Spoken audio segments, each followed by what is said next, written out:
VerySpatial TV, and this is one of our Out and About episodes. And today we are joined by Christine. Hello, Christine. Hi, Sue. And Christine is one of our colleagues and experts on cemeteries and how you can study cemeteries in geography and historic preservation. So, Christine, why don't you tell us a little bit about where we are today? Well, today we're at the Oak Grove Cemetery, which is a cemetery that basically started having people interred in the 19th century, earlier 19th century, and throughout the 20th century.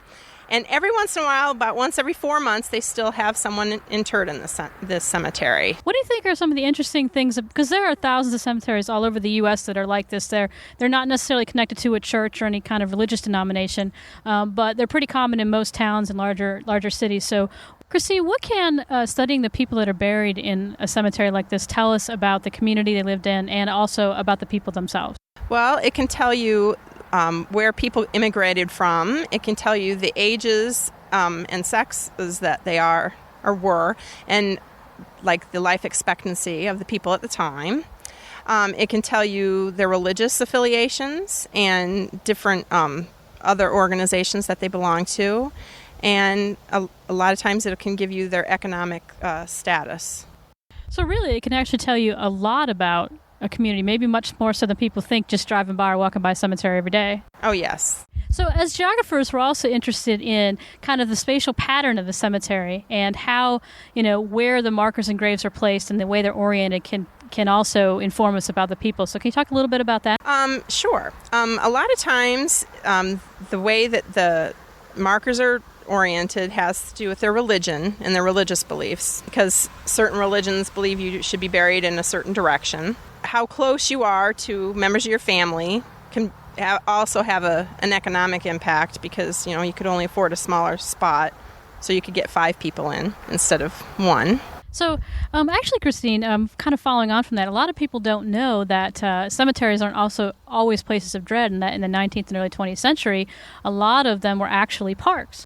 Yes, they were. And a lot of people today even feel very close to cemeteries and use them as parks. There's a lot of different features within certain cemeteries that make it quite park-like. What would be some of the examples? I mean, there's a few of them here, but what are some of the examples that were used to kind of create the park-like setting?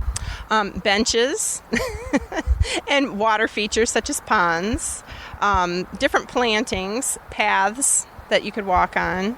And I have to say that one of the more famous cemeteries where I come from up in Rochester actually had large plantings of lilacs and roses. So a lot of flower plantings. And so it was very, very common to actually walk through there if you were wealthy, spend a Sunday afternoon walking through the cemetery. So that's kind of interesting that people don't realize that they weren't always places that you avoided. So documenting cemeteries, and especially now that GIS is a tool. In fact, there have been a number of projects, including the one that you're working on, Christine, that have shown how useful this is. And I guess if people really want to, try to do this in their local area or find out how, what's a good resource they can go to? Actually, they can check with their state historic preservation office and find out what kind of requirements their state has for certain things like that. But always online, there's like different groups like Grave Matters, I think it's a .org, and other groups online that are really into preserving cemeteries, but they're more into the physical cemetery and helping preserve the stones appropriately and everything.